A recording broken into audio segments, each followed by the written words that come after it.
You know, I thought the first time I'd be tackling Lauren Chen would be dealing with her Christian nationalism. I wanted to cover something about the nature of right-wing grifters, but instead, I guess I'm going to be talking about polyamory.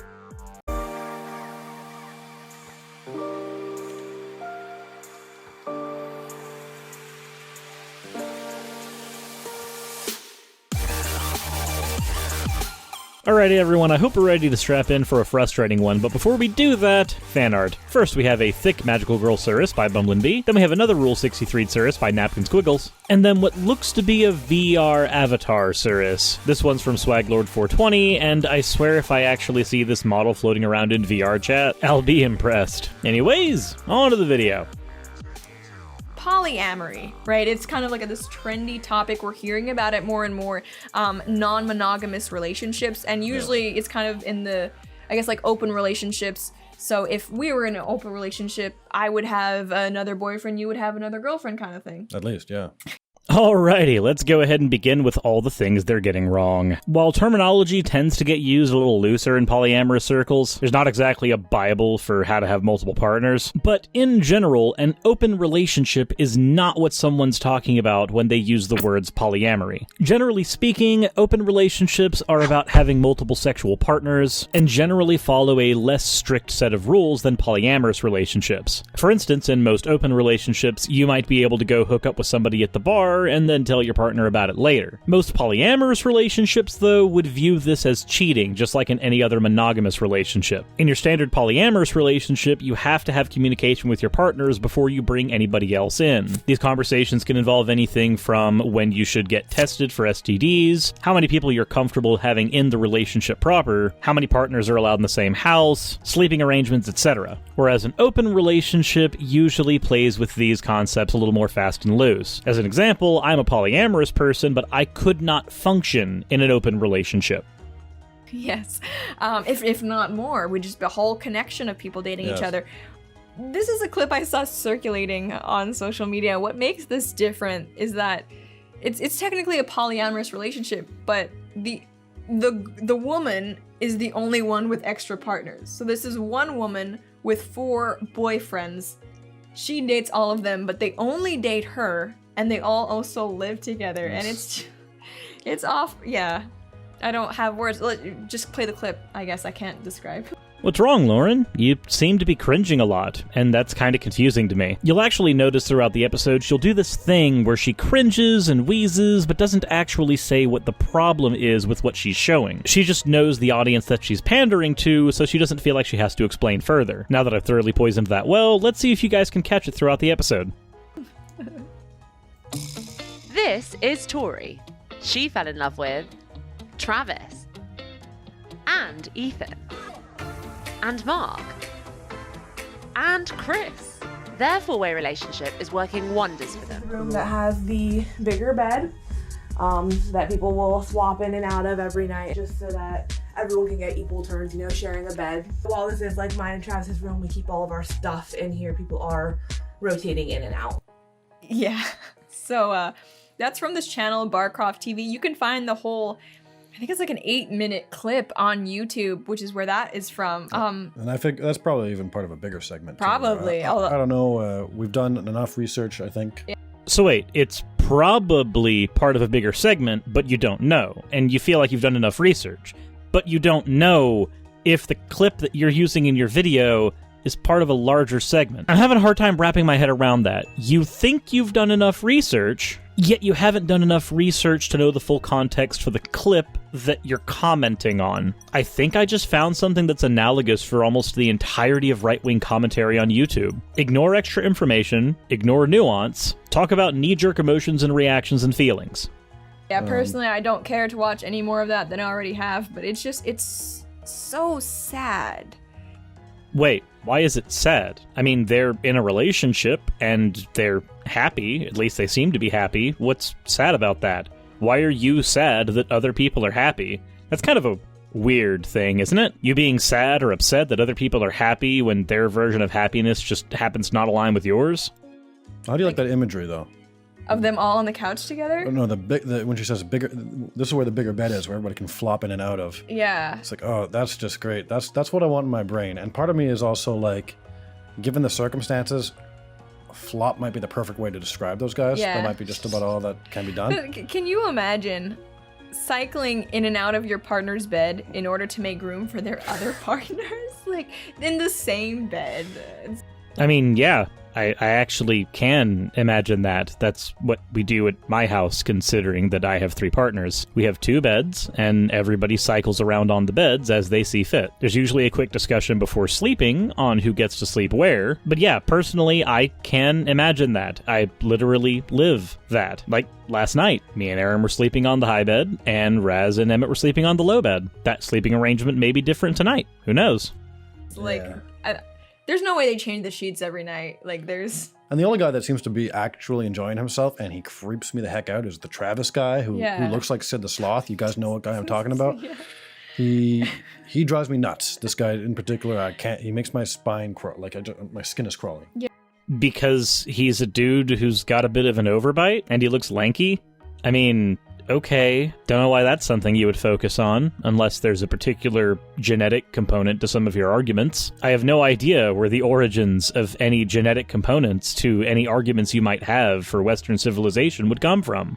Yeah, and it's like, I feel bad for those guys. I'm upset with those guys. And this thing is, like, I can't say anything about them that would be worse than they're already doing to themselves. Yeah, nothing's worse than happiness. Holy shit, this is cringy. Like, I can understand if you, as a monogamous person, can't actually get why a polyamorous person would be comfortable with multiple partners, or even with sharing a partner. But there's actually an emotion that polyamorous people feel that aids in this, that you probably lack, and that would explain a lot. And bear in mind, there's nothing wrong with being monogamous. There is something wrong about cringing at polyamory. There's really no difference between cringing at somebody's relationship because they're polyamorous and you don't agree with it, and cringing at somebody's relationship because they're mixed race and you don't agree with it, or homosexual and you don't agree with it. Like, functionally, it's all the same thing. As long as they're consenting adults and they're happy, that's what matters. But anywho, on to compersion. With polyamory, there are 2 different emotions that you generally have to balance, and that's the emotion of jealousy and compersion. The thing that separates most polyamorous people from monogamous people is the ability to feel compersion.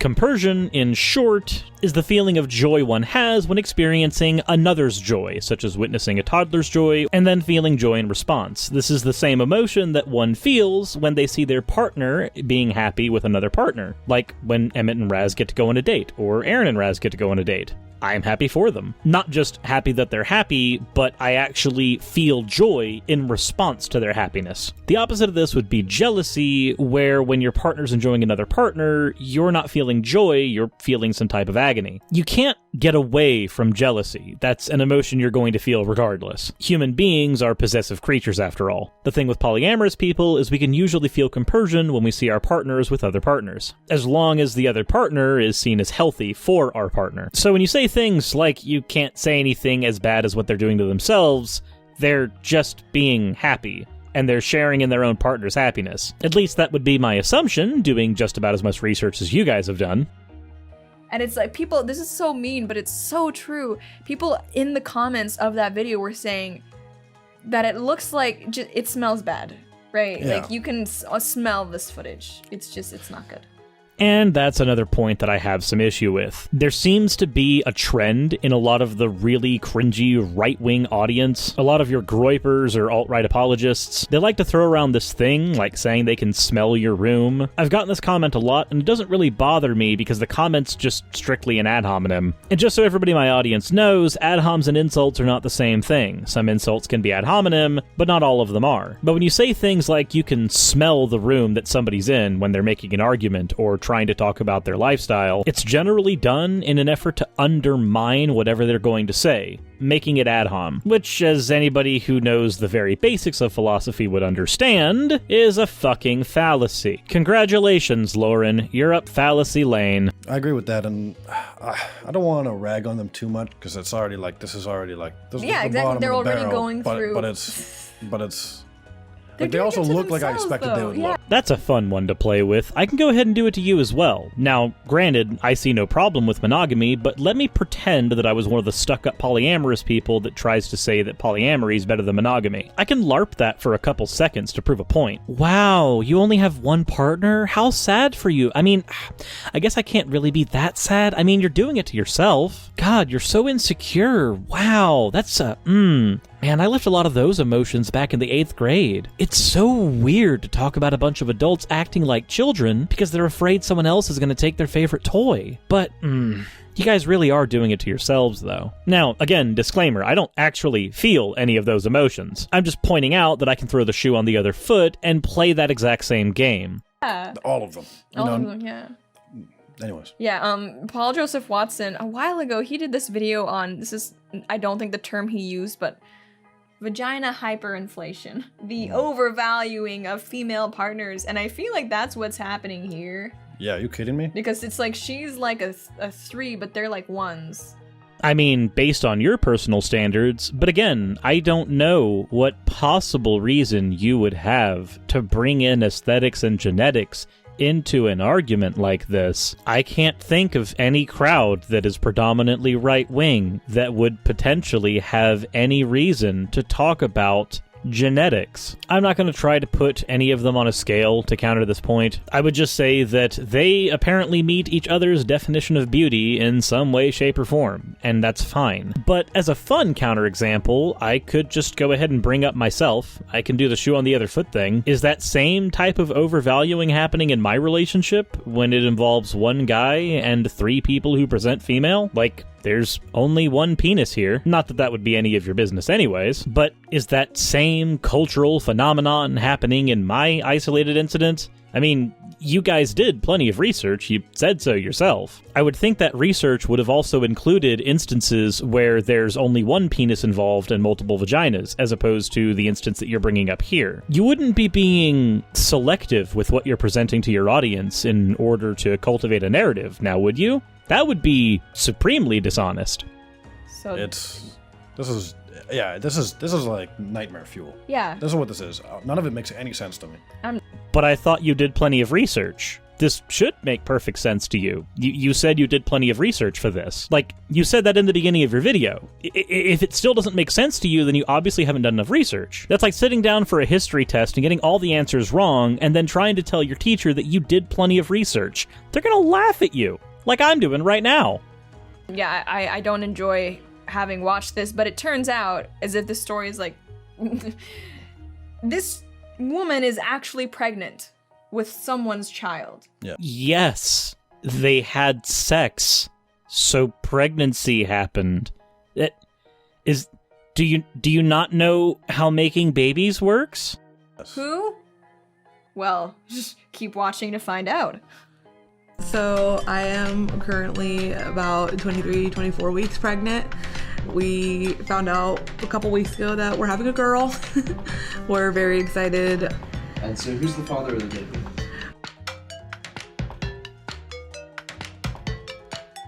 So Chris is the biological father. We just know that because of timing. But as far as, I guess, socially goes, we're all raising the baby together, so everyone's dad. I love the filming style, just like all of the guys' faces. The guy in the Star Wars t-shirt just looks like he's left his body. He's checked out. He's gone. Yeah, and that can happen for a lot of reasons, like being on camera and not being super prepared for it. Hell, there have been people who are in front of cameras all the time and yet still aren't prepared when they go on screen. People who claim they've done plenty of research for a video they're about to get on camera and record and then demonstrate that they haven't actually done any of that. Weird. I could swear that we have an active example of that, but I'm not entirely sure where that example would be. Maybe in my comment section they could help me find it. No, all of them they're perfect for this, all of them. And only in that room could that redhead fellow be an alpha male. Yeah, he's like the alpha of the betas. It's crazy. It's mind-boggling, and I can tell you that baby probably doesn't belong to any of them. Yeah, no, that's what people in the comments were also saying. Like, odds are it's not even any of theirs. And it's just like... Wait, then how? Like, whose would it be? I feel like this is actually kind of demonstrable of my entire point, that you guys didn't research any of this shit. Because the insinuation here is that she didn't sleep with any of them and slept with somebody else completely outside of the scenario and then is pregnant with their child. But odds are, if you are sleeping with 4 people and they are the people you are predominantly sleeping with, chances are one of those 4 people is going to be the father. This does bring up a bit of a social stigma that I think I actually have to talk about. You see, much like with the confusion between open relationships and polyamorous relationships, there's an idea that poly people can just sleep around. While there may be some more open relationships that use this style, monogamous relationships do this too. We call them swingers. In a polyamorous relationship, cheating is actually astronomically worse than it is in a monogamous one. This is because many of the same rules and standards apply in polyamorous relationships as they do in monogamous ones. Whereas if I were to go and kiss someone else, much less have sex with them,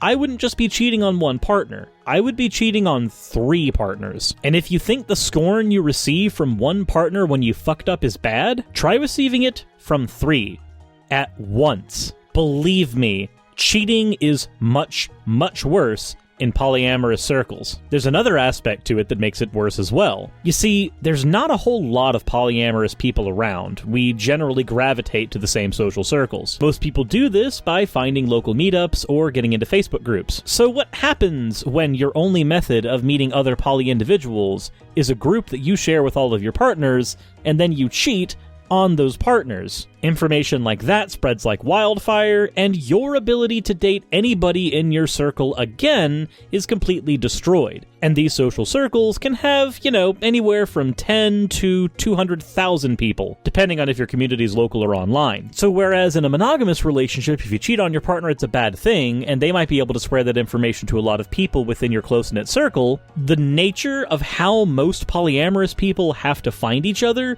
means that if you cheat, that information is everywhere, infecting any possible relationship you could ever get into for years to come. So I'd say that no, chances are the child is one of the people that she's dating. But that information would be something that you'd be privy to if you had done an ounce of research into that lifestyle, which of course you've done. I mean, you've told us so, right? I'll be rich. This is not going to turn out for that kid. Right? It's like, this is not a healthy environment to raise a child. No, for real. No, I mean, any time a male is in a house with a child that is not biologically his, the likelihood of abuse goes way up. It's an unfortunate reality, but it is true. And why do you think that would be? What societal factors would there be that lead men to become more abusive? That's certainly something that I'd like to look into, which I'm sure you have looked into. Because if I grant you that it is the case that men will be more abusive if there are more in the household, my next question would be why that is. I'm honestly curious. What about men do you think makes them abusive? I'm sure she'll touch on this in the episode, and by I'm sure she'll touch on it, I'm fairly certain she actually won't. She'll just say that it's a truth of the matter and then move on, using stats to back misandry. Congratulations, you did that. I don't even want to know what the odds of this kid I'm telling you, problems are, unfortunately. Telling you, someone needs to supervise Sid the Sloth when he's around them, because there's some danger here. Yeah. Did you just accuse a person you don't know at all of being, well, I guess the best word would be a predator? When you don't actually know anything about this person outside of his aesthetics and, like, a percentage of his lifestyle, a very small one? Wow, bro. Cringe. I could do the same thing to you and talk about how you're so clean cut and you must obviously be hiding something. I don't think it's exaggerating to say that too. And it's like, what is the amount of stability? Like, how long have these people been together? In the rest of the video, she mentioned that they some of them met in high school. I don't know how old they are though. They look like they could be anywhere from like 20 to 40. I have no idea. I think they've all, just by the way that they live, like none of them clearly are in any good shape. Yeah. They're probably way younger than we think they are, just based on, yeah, what they've done with their bodies too. You keep focusing on the aesthetics of things. Like, you are aware that that doesn't necessarily mean that their ages correspond with what you think they do, right? Like, don't get me wrong, I recognize that your audience is probably incredibly fatphobic, and this is an easy way to pander to them. I understand the marketing side of that. You want to pander to an audience that's based on cruelty to people who are less fortunate than them. But my only question is why? Like, are you actually trying to argue about the morality of their relationship status? Are you trying to argue about the social implications of them? Or are you just using your platform as an attempt to exercise needless cruelty? Also, length of time in a relationship isn't exactly indicative of how stable the relationship is. There are relationships that can be stable for the first year and then thoroughly unwind in the next one and become steaming piles of hot garbage. And then there can be relationships that begin as steaming piles of hot garbage where both partners are abusive to one another until they start seeking things like counseling to become better people. And then 5 or 6 years down the road, they actually are more functional and more healthy. You see both of these examples pretty commonly in the population. So again, the length of time any of these people have been together isn't indicative of stability. Their current decorum would be indicative of stability, and their decorum so far doesn't seem to be that bad. It's tragic because you can see some of them have some self-hatred going on too. You know, Yeah. they're just not happy with the situation that they put themselves in. Where did you get that information from? Did you get it from thoroughly researching the video? Because you actually said yourself you didn't do that. This is what I mean when I say that a lot of the right-wing reactionary channels are arguing from feelings and knee-jerk reactions more so than actually arguing from facts and logic. They're using what's known as type 1 thinking, your gut reaction, that thing that helps you aid in survival. They're not actually using type 2 thinking, which is where your analytic side of your brain turns on and starts parsing out the situation in more detail. I'll do a video later on type 1 versus type 2 thinking, or essentially intuition versus logic, but I'm in the middle of reading a book on it right now, so I want to go ahead and do my due diligence before I actually present an episode on something that I'm in the middle of reading about. It was so awkward in the video, the full thing. They're like playing a board game together. Yeah. Like all of them. That's what makes it even weirder is that they all live together. So it's like she has a harem. Like a harem of betas. It's the strangest. I wouldn't even want to like enter that house just because the awkwardness. I would die. And that is the same argument that people have made about homosexual families, black families, mixed race families. Boy, I wonder what all these arguments have in common. Yeah, anyway, in this documentary, they also talked to the girl's sibling, and I mentioned this sibling because I feel like the documentary crew really wanted us to take notice of this sibling. You will see why. I will admit that since I'm her older brother that I just have that tendency, I suppose, to be protective. I wasn't expecting the pregnancy announcement. That one was a little bit of a shocker for me, as you know, that protective older brother. I was like, oh, you're so young. I was like, oh, you're kidding, that you're joking. No. But now, since then, it's really exciting. I'm very excited to meet my niece. It takes a village to raise a child and all of that. What a good older brother. Yeah, good older brother. Yeah, like that older brother was in the thing a lot, and I feel like maybe the cameraman or the editor was like based. Because I feel like this was not edited by someone. Like the Side narration. profile and... Yeah, the narration is all happy, but I think the person who was editing was like, no.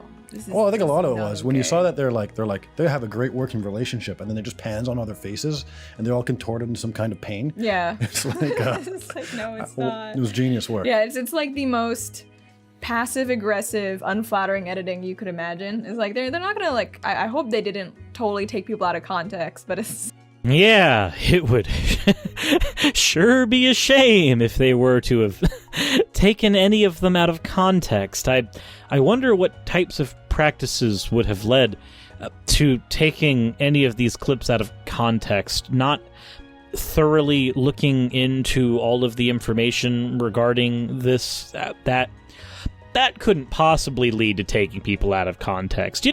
That's not a thing that would have happened. While I do agree that the editing may be a little passive-aggressive, it doesn't jive terribly well with the narrative they're using, but this comment here reeks to me of trying to have like a tiny qualifier so that it doesn't sound like you're engaging in performative cruelty. So this is like they wasn't making the situation look good. Yeah, so I just think I bring up the sibling because again, they featured heavily in the episode, and it's just it's an interesting family dynamic, right? I think there's something to be said. This is probably a very progressive household. A lot of free love going on, and then. Yes, but to your audience, progressive is basically synonymous with Satan, or even worse, cultural Marxist, I guess. So when you use statements like, there's something to be said for this, it's very progressive, it sounds to any new audience members that you're actually giving benefit of the doubt and trying to speak positively of it. But anybody who's thoroughly entrenched in your audience will understand that wasn't a compliment. That was a jab. And this is the worst part, this and the pregnancy part, but at the end they ask them about jealousy, right? Because you are sharing the same woman with two other guys? Hang on, how many guys? Three. Dang it, yeah, it's a 5-way. I was thinking it's a 4-way, but no, it's not. Yeah, you're sharing your girlfriend with 3 other guys, and it's just, oh my goodness. Yeah. How often do you experience jealousy in the relationship? Regretfully, a lot of the time. But thankfully there are a couple of healthy ways to deal with it, primarily just talking to each other. We have a tendency to talk around the moment of, hey, I need some time with Tori, rather than actually saying it outright. So the thing is, it's not even really jealousy when your partner is actively sleeping with a bunch of other people. Yes, it is. The word for that is jealousy. It still very much is jealousy. It's a pretty common emotion. I feel it in my relationship. My other partners feel it. Everybody in polyamorous relationships feels it, at least on some level, at some time. Jealousy is the word you're looking for. Like, I consider jealousy kind of like, there's nothing going on, but you kind of don't like the extra attention that the person's giving, and maybe that jealousy is part of being a little bit too possessive or something like that. But this is just like flat out, yeah, she's sleeping with other men. I feel weirdly about it, and I'm calling that jealousy, but it's like... Yeah, no.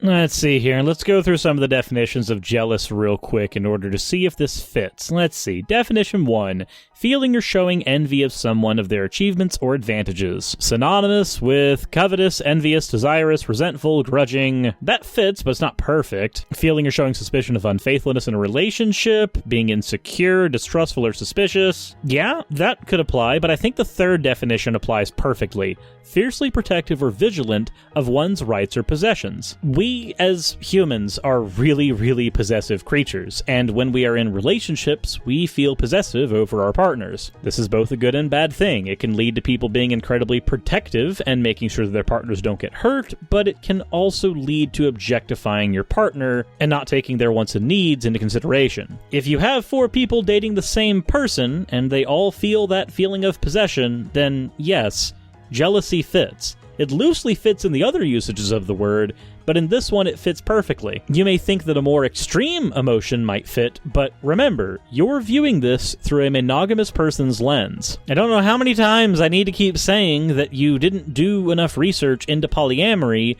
to look at this through the lens of a polyamorous person. I can see where you're coming from, because I can view it through a monogamous lens. That's why I can tell that that's where the hiccup is. Oh, that's not no, jealousy. That's the last testosterone you have. Yeah. Just screaming in pain, you know?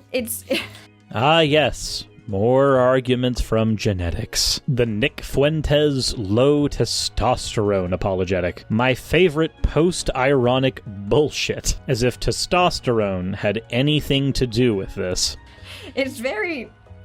Again, like, I want to feel sad for these men, but it's like they're doing this to themselves. Like, they're cuckolding themselves. Like, oh boy, we have another word that Lauren Chen doesn't fucking understand. How neat. Cuckolding is a type of kink or fetish where one gets off to watching their partner sleep with someone else. You haven't seen anything in this video thus far as I can tell, that says that that's what they actually do in their relationship. And by the way, if she's currently being penetrated by all of them at once in a sexual intercourse, that's not cuckolding. That's just a 5-way spit roast. Probably ends up in a bukkake, but still not cuckolding. Like, I get that it makes sense within your aesthetic to not understand what any of these BDSM terms mean, because you're now the Christian nationalist pandering to the good old Christian audience, and they shouldn't know about any of that naughty stuff. But come on, this shit is easily solvable with a basic Google search. They are, that one guy, the main guy, Travis, like he's into it way more than the other guys. Well, he's gonna be taking care of someone else's kid. Yeah, you know who else takes care of someone else's kid? Step-parents, foster parents, grandparents, uncles and aunts. If you want to have a problem with this, then I guess you have to have a problem with all of those instances as well. What a weird world you must live in where any of these arguments sound like they actually hold any fucking water. And it's just, what's happening? I don't even know. And obviously some people, libertarians in the chat, what up? You're gonna be like, hey, their choice, right? Do whatever. It's not hurting anybody, it's consenting adults. Yeah. Again, I think we can be worried about the kid, right? Because that can't be a healthy environment to... No. But why? Why would it be an unhealthy environment? Like, functionally, if she was just dating one of them and the other ones were roommates, and they literally have the mentality of it takes a village to raise a kid, then what is actually unhealthy or unstable about this relationship? What's actually the problem? Unless you want to start randomly making anti-men arguments, which would be kind of weird. So what's your actual point here? And also, like, in a weird way, yeah, they can do whatever they want, but I still am concerned for all of them, for these men. And no, you're not. I'm actually thoroughly convinced that you're not concerned for them, because if you were concerned for them, you wouldn't be exercising performative cruelty on your show. This is like people who are just concerned about lesbians in their relationships because there's such a high chance of suicide. That's why they think lesbians shouldn't get into relationships. But that concern is actually the thing that leads to the stigmas that end up in suicides. Your concern is making you a contributing factor. Congratulations. Travis, if you're watching this, maybe not Travis, he seems into it, and I think, I was thinking about this is gonna sound mean, but for someone like him specifically, he could do, at least he's having, I'm assuming, like, a quarter of a girlfriend and built-in friends from this? No, he's definitely getting one full girlfriend. Like, it would be no different, right, if she just had a job, and that job made her stay away for 10 to 12 hours in the day, and so she only got to spend a little bit of time with him because of that. Like, functionally, there'd be no difference here. We'd be operating with the exact same stuff. So maybe that was an improvement for how... But it's like, if you are a self-respecting male, you know, I don't even need to explain why you shouldn't do this. Like, this is just... No. Remember earlier when I said that one of the things she'll be doing in this video is just saying that something's wrong, and she doesn't have to actually explain it? She just knows her audience knows what she's talking about. This is that. This is that right here.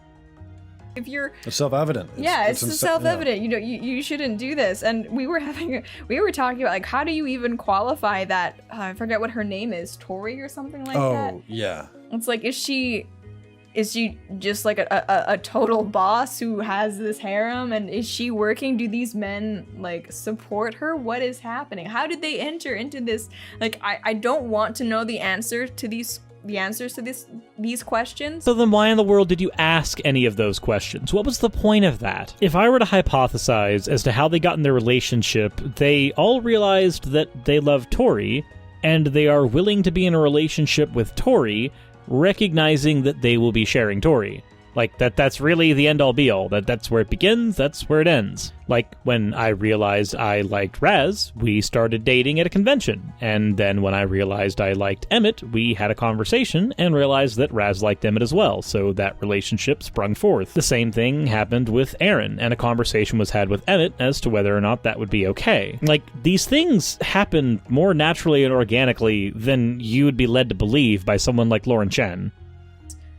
But it's a strange situation. This is gangrene, you know. We just need to cut it off and forget about it. That's it. Yep, that's most certainly the thing you need to do instead of any actual due diligence and research into an alternative lifestyle. Whilst reporting on your show to hundreds of thousands of viewers about an alternative lifestyle, boy, ethics in journalism sure has gone downhill.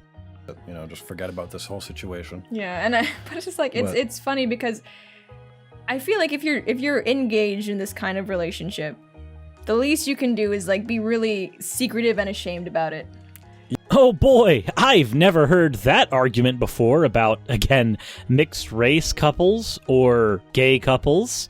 That's totally not an argument I've ever heard before. Like, oh, well, if you actually are in this relationship, you can at least have the common decency not to subject anyone else to it. Just have the common decency to be in the closet. Like, you're so concerned for these people, but have the common decency to not actually be public with your relationship. And, you know, if you just happen to end up as a suicide statistic, I'm just really concerned. That's what you're actually doing here. Like, this is literally just performative cruelty. It's also really weird because, Lauren, I believe that you're actually mixed race.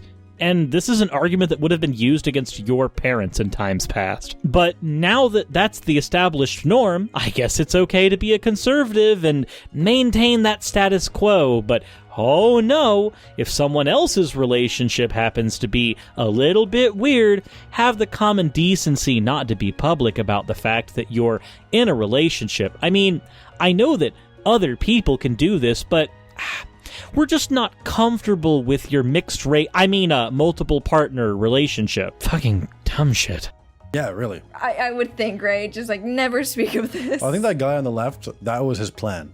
Yeah, the Star Wars guy. Like the guy who zoned out, he's like, I do not want to be here right now at all. You know, I don't want my face on here, and I'm a porn addict, just like all the other four. Where the fuck did the Coomer joke come in? Like, what about being in a polyamorous relationship suddenly is indicative of you being a porn addict? Did you just want to slip that one in there so you can catch some brownie points from your conservative audience that doesn't try to think with more than 5 brain cells? Like, is that what you tried to do? Okay, sure, I get it. You know, I'll just chill for my audience right now and just do the whole I'm an atheist and no ethical consumption under capitalism. I'm just gonna fucking shoehorn that right in here with about as much finesse as you did. There, am I pandering right yet? Am I doing it right? So yeah, well that's what okay. This is maybe too much information, but when they said, yeah, we know Chris is the father because of timing, and it's like, oh, so they're not even they're not getting it regular. Exactly. So. No, that's not what that means. There's actually about 6 days, usually, in a 28-day menstrual cycle that you can get pregnant. That's the day that your ovaries release the egg, and 5 days before. Granted, you can't really rely on this menstrual cycle for not getting pregnant, because anytime that you think you know your own body, it's going to do something you don't quite get. So I don't think that they actually know who the father is, but considering that that's 6 days, that still leaves another, 22 days in the menstrual cycle where any of them could be getting laid? Like, she could literally be having sex with one partner 1 week and then just cycle through her partners every 7 days. Her cycle of sexual partners would be equal to the amount of days that she has as a standard menstrual cycle, and assuming everything's operating correctly, then yeah, she would be able to time who they are. Did you guys not actually, go through sex ed and get any of this information? I mean, I know I didn't because I went to a Christian private school, so that information was barred from me. I guess that is kind of indicative of the type of audience that would actually accept the phrase you just said there without actually doing any due diligence and research. I don't get it. What is it with people like Nick Fuentes and No Bullshit and Lauren Chen, where their audiences are made up of people who just nod their heads at the things they say without questioning them, when so much of the stuff that comes out of their mouths can be disproved by a simple fact check, a 5-second search on the internet, or God forbid, a stroll into your local library. I'm sure you can find a copy of The Ethical Slut there somewhere. It just baffles the mind that misinformation like this is so easy to disprove, and yet hundreds of thousands of people gobble it up every day. I have no problem admitting that I have financial troubles. Is this the way that I can solve all of them? Because, if I had 500,000 subscribers, I wouldn't have financial issues at all. That would pay all the bills pretty handedly. Is that what I should be doing? Should I just lie to my audience with really easily disprovable hot takes? Is that the thing that will pull me out of poverty? Because if that's the case, then I'll stick to mud pies and ramen. I'd rather not be the walking bigoted cringe factory in order to make money. So it's man, you gave up your pride for what? Yeah, exactly. No, but so why are you there? It's so you have this you can at least have a close quarters platonic relationship with a woman? I don't understand. And maybe I'm being too mean, but at the same time, no, I'm not. Like, this is why I've said before, we need more shame in our society. You know what? I'm willing to unironically agree with that. As long as you're willing to have enough shame for engaging in performative cruelty and not doing your due diligence and research, then yeah, I'm perfectly fine accepting more shame in society, as long as it's coming from you, because you've done a whole lot to deserve it within the last few minutes. But anyways, that's it for this video. I know this was a longer one, and I kinda want to drive my head through some drywall. I feel like that would be marginally therapeutic compared to what I just subjected myself, and by entailment you guys to. So if you'd like to help me replace the drywall that I'm inevitably going to be breaking my skull on, why not either check out my merch store or my affiliate in the description below, or check out Patreon. Or if you'd like to help in the immediate, then there's a PayPal link down there as well. Don't feel like you have to. Sans the drywall, we're actually doing pretty okay right now. But yeah, I'm gonna go do something that is not any of this, and try to forget that I ever did this. Hope y'all, enjoyed the video. And insert end of video tagline here.